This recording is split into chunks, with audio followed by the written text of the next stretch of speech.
Ever wondered about the intricacies of the Israeli-Palestinian conflict? Today we delve into the heart of this century-old conflict that has been as deadly as ever. We start back in April 2022, when clashes between Israeli security forces and Palestinians at the Al-Aqsa Mosque compound in Jerusalem during the holy month of Ramadan sparked fears of renewed conflict. Over 150 Palestinians were wounded when Israeli riot police intervened. This highly sensitive area, known to Jews as the Temple Mount, has been a boiling point in the Israeli-Palestinian conflict. The atmosphere was further strained by deadly attacks on Israelis by Palestinian assailants and the Israeli army's killings of Palestinians in the West Bank. The ruling party in Gaza, Hamas, vowed to respond to the Israeli use of force. This vow led to a war between Israel and Palestinian militants in Gaza, a war that claimed the lives of 250 Palestinians and 13 Israelis. Israeli Prime Minister Naftali Bennett stated that authorities were working to restore calm, but were prepared for any scenario. Fast forward to November 2022, Benjamin Netanyahu's potential return to power in Israel's general election further exacerbated concerns among Palestinians. Netanyahu's likely alliance with ultra-nationalist figures prompted fears of increased hostility towards Palestinians and more extreme occupation measures.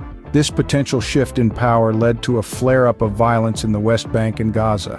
By May 2023, the International Committee of the Red Cross felt compelled to call for de-escalation and adherence to the rules of war in the ongoing conflict between Israel and Hamas-run Gaza. They emphasized that international humanitarian law prohibits attacks on civilians and requires proportionality and precautions to avoid civilian casualties. The conflict escalated further, with news reports stating that more than 900 Israelis had been killed in a matter of days. Israel's response was swift, conducting thousands of airstrikes and cutting off essential services in Gaza, including electricity, water, and food.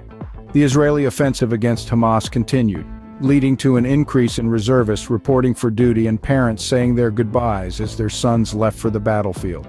Amidst all this, the Israeli Prime Minister Benjamin Netanyahu broadcasted to his nation, stating that Hamas had made a historical mistake and that they would pay a price remembered by them and Israel's other enemies for decades to come.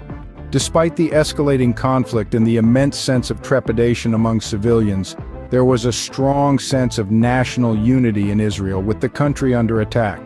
On the other side, in Gaza, casualties continued to pour into the main hospital, and the situation continued to worsen.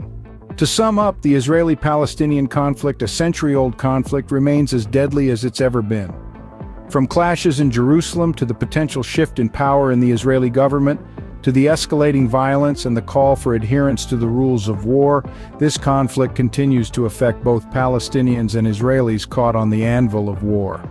These events serve as reminders of the intricate complexities and the human cost of this ongoing conflict.